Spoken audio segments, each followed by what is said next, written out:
Hello everyone, welcome to my YouTube channel. आज की जो ये मेरी क्लास है वो ग्रह और उपग्रहों पर आधारित है। मैं आपको इसमें बताऊंगी कि ग्रह क्या है, उपग्रह क्या है, आंतरिक व बाह्य ग्रह क्या है, पार्थिव व जोवियन ग्रह क्या होते हैं और ग्रहों की संख्या क्या है और सूर्य से दूरी के अनुसार ग्रह का क्रम और उनके आकार की दृष्टि से ग्रहों का क्या क्रम है, और साथ में ये गोल्डीलॉक्स जोन क्या है। ये गोल्डीलॉक्स जोन 2015 में आईएएस में पूछा गया प्रश्न है, तो उसके बारे में बताऊंगी, आपको डिस्कस करूंगी कि क्या है ये जोन। तो पहले आप देख लीजिए कि ग्रह और उपग्रह हैं क्या। तो देखिए, अगर साधारण भाषा में बोला जाए तो ग्रह क्या है? ऐसे खगोलीय पिंड जो तारों की परिक्रमा करते हैं उन्हें ग्रह की संज्ञा दी जाती है। अगर हम अपने सौरमंडल की बात करें तो जो सूर्य की परिक्रमा, जो खगोलीय पिंड सूर्य की परिक्रमा करते हैं उन्हें ग्रह कहा जाता है। अब देखिए, ऐसा नहीं है कि कोई भी खगोलीय पिंड जो सूर्य की परिक्रमा कर रहे हैं उन्हें ग्रहों की संज्ञा दे दी जाती है, बल्कि एक है संघ है जिसका नाम है अंतर्राष्ट्रीय खगोलीय संघ अर्थात इंटरनेशनल एस्ट्रोनॉमिकल यूनियन। उसका जो शॉर्ट फॉर्म है वो IAU। इसकी स्थापना 1919 में हुई थी और इसका जो मुख्यालय है वह है पेरिस, जो फ्रांस की राजधानी है।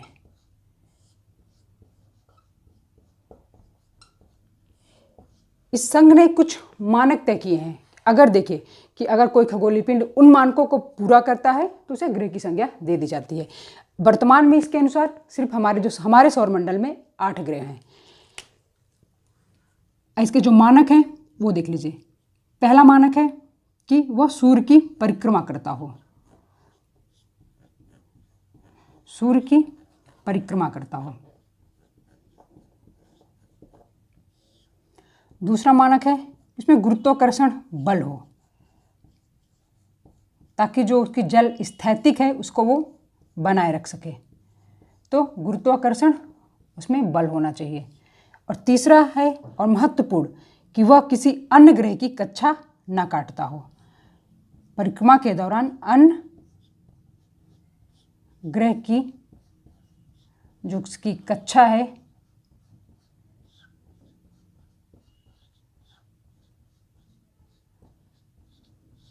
उसको ना काटता हो। अब देखिए, 2006 से पहले 9 ग्रह बताए गए थे कि हमारे सौरमंडल में 9 ग्रह हैं, लेकिन जो 9वां ग्रह था उसका नाम था प्लूटो। प्लूटो को IAU ने 2006 में ग्रहों की श्रेणी से उसे हटा दिया और उसको डाल दिया 52वें ग्रह की श्रेणी में। क्यों? इसका रीज़न ये था कि जो प्लूटो था वह जो ये वरुण है अर्थात नेपच्यून है उसकी जो कक्षा है उसको ओवरलैप करता था, इसलिए उसको ग्रह की श्रेणी से हटाकर 52वें ग्रह की श्रेणी में डाल दिया गया। अब कभी कभी प्रश्न ये भी पूछा जाता है कि कब डाला गया, तो वो है 2006 में। कभी कभी ये भी पूछ देता है कि वो जो बैठक हुई थी अंतर्राष्ट्रीय खगोलीय संघ की वह कहाँ हुई थी, तो वह बैठक हुई थी प्राग में। प्राग एक यूरोपीय देश है, चेक गणराज्य उसकी राजधानी है। और वो बैठक की कभी कभी बताए वो कौन सी बैठक थी, तो वह उसकी 26वीं बैठक थी। उसकी 26वीं बैठक में उसने उन्हें 2006 में प्राग में 26वीं उसकी बैठक हुई संघ की, और उसने प्लूटो को ग्रह की श्रेणी से हटा करके 52वें ग्रह की श्रेणी में डाल दिया। तो ये है, ये हुआ ग्रह कि ग्रह क्या है, उसके मानक क्या है और वर्तमान में ग्रहों की संख्या है। वर्तमान में ग्रह जो हैं वह केवल 8 हैं। 8 ग्रह बताए गए हैं वर्तमान में IAU के द्वारा। तो इसको अब मिटा देते हैं।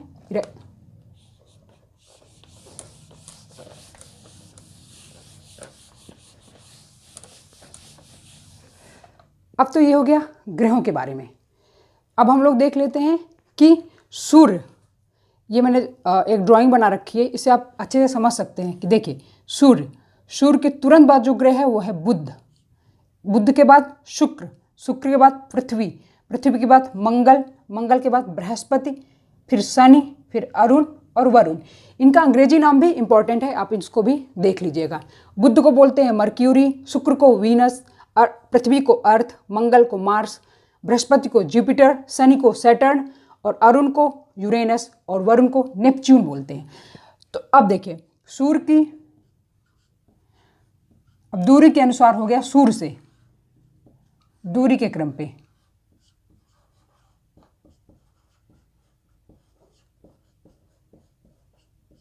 तो सबसे पहला जो ग्रह है वह है बुध, बुध के बाद है शुक्र, शुक्र के बाद है पृथ्वी, पृथ्वी के बाद है मंगल, फिर बृहस्पति, फिर है शनि, फिर है अरुण और फिर है वरुण। ये हो गया आपका सूर्य के दूरी के क्रम में। अब एक और हमेशा पूछा जाता है हर एग्जाम में कि आकार की दृष्टि से क्या है उनका क्रम। तो देखिए आकार की दृष्टि से क्या आकार है ग्रहों का। आकार की दृष्टि का मतलब कौन ज़्यादा बड़ा है कौन छोटा है। तो इसको याद रखना बहुत ज़्यादा आसान है। देखिए आप यहाँ से शुरू करिए बृहस्पति से।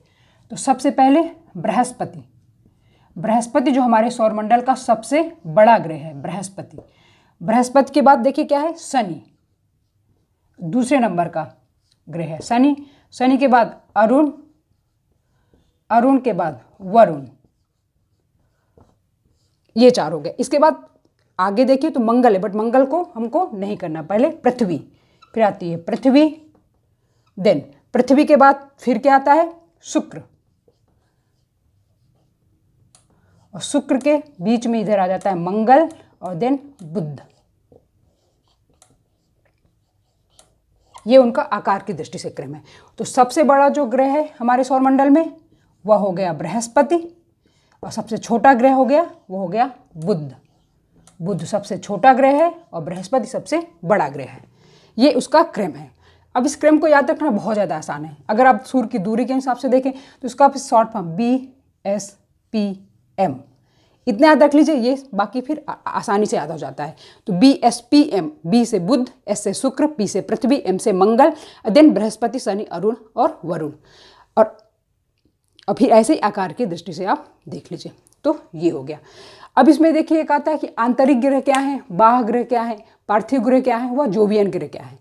तो इसमें मैं आपको बता दूं, देखिए यहाँ पर पृथ्वी, जब आप मंगल के बाद जाएंगे, मंगल और बृहस्पति के बीच में यहाँ पे क्षुद्र ग्रहों की एक पेटियां है। क्षुद्र ग्रह इनको बोलते हैं एस्टेरॉयड। तो इस पेटी के जो अंदर है उनको बोलते हैं आंतरिक ग्रह, अर्थात बुध, शुक्र, पृथ्वी, मंगल, इनको क्या बोलते हैं आंतरिक ग्रह। और इस पेटी के, क्षुद्र ग्रहों की पेटियों के जो बाहर ग्रह हैं उनको बोलते हैं बाह्य ग्रह, अर्थात बृहस्पति, शनि, अरुण, वरुण, इनको बाह्य ग्रह बोल देते हैं। इनको इनर प्लैनेट और ये एक्सो प्लैनेट हो गया। अब देखिए, अब ये जोवियन और पार्थिव क्या है। तो देखिए पार्थिव ग्रह वह ग्रह हैं जो पृथ्वी के समान ठोस है, अर्थात जिनकी संरचना लगभग पृथ्वी के समान है, उनको बोल देते हैं पार्थिव ग्रह। तो यही जो आंतरिक ग्रह है वही पार्थिव भी ग्रह हैं, उनको पार्थिव ग्रह की भी संज्ञा दी जाती है। और जो बाह्य ग्रह हैं उनको जोवियन ग्रह भी कहा जाता है। जोवियन मीन्स होता है, जो जुपिटर को बोलते हैं, मतलब एक तरह से गैसों का पुंज है, ये गैसों के समूह है, पुंज है पूरे, तो इसलिए इनको जोवियन ग्रह भी बोल देते हैं, जोवियन ग्रह।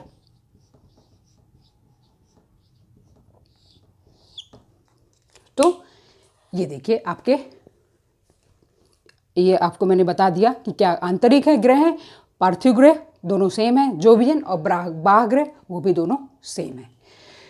अब देखिए हम लोग देख लेते हैं इनके उपग्रहों के बारे में कि उपग्रहों की संख्या कितनी कितनी है हर एक अपने ग्रहों के पास।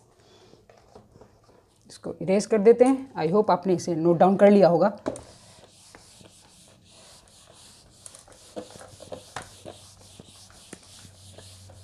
तो देखिए उपग्रह पहले हैं क्या। तो देखिए जैसे जो सूर्य की परिक्रमा करते थे जो खगोलीय पिंड, उनको ग्रह बोला जाता है, वैसे जो ग्रहों की परिक्रमा करते हैं उनको उपग्रह बोलते हैं। अब उपग्रह भी दो प्रकार के होते हैं। पहला कृत्रिम उपग्रह, प्राकृतिक उपग्रह।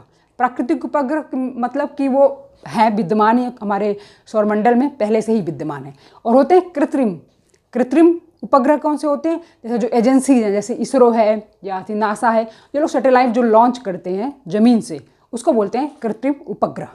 तो हम लोग यहाँ पे प्राकृतिक उपग्रहों के बारे में डिस्कस करेंगे। तो देखिए, जो पहला ग्रह कौन सा है? बुध। फिर क्या है? शुक्र। इन दोनों के पास अपना कोई भी उपग्रह नहीं है, इनके पास कोई उपग्रह नहीं है, तो इनको आपको कोई याद रखने की जरूरत नहीं। बस आप याद रखिए कि बुध और शुक्र के पास कोई उपग्रह नहीं है। फिर आता है पृथ्वी। तो ये तो सबको पता होगा कि पृथ्वी का अपना एक जो प्राकृतिक उपग्रह है वह है चंद्रमा।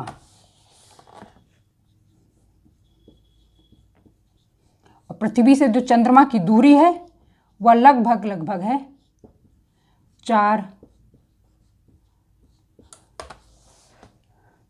4 लाख किलोमीटर। 4 लाख किलोमीटर पृथ्वी से चंद्रमा की दूरी है। तो अब पृथ्वी का उपग्रह कितना हो गया? 1। पृथ्वी के बाद है नंबर आता है मंगल का। तो मंगल के पास 2 उपग्रह हैं। इनके नाम हैं, ये नाम अक्सर एग्जाम में पूछ लिया जाता है कि इनका नाम क्या है। तो मंगल, इनके नाम है फोबोस और डीमोस। फोबोस और डीमोस लगभग एक जैसे नाम है दोनों, तो याद रखना आसान है। ये मंगल के दोनों उपग्रह हैं। और जो डीमोस है वो हमारे सौरमंडल का सबसे छोटा प्राकृतिक उपग्रह है, सबसे छोटा उपग्रह है डीमोस। अब है इसके बाद बृहस्पति। तो बृहस्पति के पास है 79 उपग्रह। कितने हैं? 79। इसका एक उपग्रह है जिसका नाम है गैनीमीड। गैनीमीड यह जो है सौरमंडल का सबसे बड़ा उपग्रह है, सबसे बड़ा उपग्रह है ये। और सबसे छोटा मंगल ग्रह का डीमोस है। बृहस्पति के बाद नंबर आता है शनि का। शनि के पास वर्तमान में देखिए 82 उपग्रह हो गए हैं। तो अब ये प्रश्न हमेशा आपको उलझाएगा, क्योंकि पहले जो उपग्रहों की संख्या सबसे ज़्यादा थी वो बृहस्पति के पास थी, बट वर्तमान में शनि के पास है। इसको आप जरूर याद रखिए, 82 है। शनि का एक उपग्रह है जिसके बारे में हमेशा पूछ लेता है कि टाइटन किसका उपग्रह है। तो जो टाइटन है वह शनि का उपग्रह है, अर्थात सैटर्न का उपग्रह है। शनि के बाद आ जाता है अरुण, और अरुण के बाद आता है वरुण। तो देखिए, अरुण के पास है 27, अरुण के पास 27 और वरुण के पास 14 उपग्रह हैं। तो ये हो गए कुल उपग्रहों की संख्या। तो बुध शुक्र के पास कोई उपग्रह नहीं है, पृथ्वी के पास 1 उपग्रह है, मंगल के पास 2 हैं, फोबोस और डीमोस। डीमोस जो है वह सबसे छोटा उपग्रह है हमारे सौरमंडल का, प्राकृतिक सबसे छोटा उपग्रह है। फिर बृहस्पति के 79 है, यहाँ पे एक है गैनीमीड जो सबसे बड़ा उपग्रह है, प्राकृतिक सबसे बड़ा उपग्रह है हमारे सौरमंडल का। फिर शनि का 82, टाइटन इसका उपग्रह है, फिर अरुण है और फिर वरुण है। तो ये हो गए उपग्रहों की संख्या के संदर्भ में। अब देखिए, यहाँ से कुछ मैं आपको बता देती हूँ कि देखिए, सबसे जो कम समय लगता है परिक्रमा करने में वो लगता है बुध को, क्योंकि बुध क्या है, सूर्य के सबसे नज़दीक है। तो बुध को सूर्य की परिक्रमा में सबसे कम समय लगता है, वो है 88 डेज, अर्थात 88 दिन बुध को लगता है। और सबसे ज़्यादा समय लगता है वरुण को, क्योंकि वरुण सबसे ज़्यादा दूर है, तो उसको लगभग लग जाता है 165 ईयर, अर्थात 165 वर्ष लग जाता है सूर्य की परिक्रमा करने में। तो ये और ये हो गया इसके संदर्भ में। अब देखते हैं कि ये गोल्डीलॉक्स जोन क्या है। ये गोल्डीलॉक्स जोन क्या है? तो देखिए, तारे के चारों ओर ऐसा क्षेत्र जहाँ पर जीवन संभव है, अर्थात वो आवासीय क्षेत्र हो, उसको गोल्डीलॉक्स जोन कहते हैं। और हमारे सौरमंडल में सिर्फ और सिर्फ पृथ्वी में ही जीवन संभव है, तो इसलिए पृथ्वी ही गोल्डीलॉक्स जोन है, अर्थात आवासीय क्षेत्र है। तो ये रहा एक ग्रह और उपग्रहों के बारे में आपका, मुझे लगता है कि आपको समझ में आ गया होगा काफ़ी हद तक। और इसके बाद देखिए, मैं एक वीडियो और डालूंगी अभी, जो कि ग्रहों के बारे में होंगे। बारी बारी से हर ग्रह के बारे में जितने भी इम्पोर्टेंट या फैक्ट्स हैं वो मैं आपको बता दूंगी एक ही वीडियो में। इसके बाद हमारा जो ब्रह्मांड का चैप्टर है वो समाप्त हो जाएगा। तो चलिए फिर जल्दी ही मिलते हैं नेक्स्ट वीडियो में। तब तक आप अपना और अपनों का ध्यान रखिए। जय हिंद।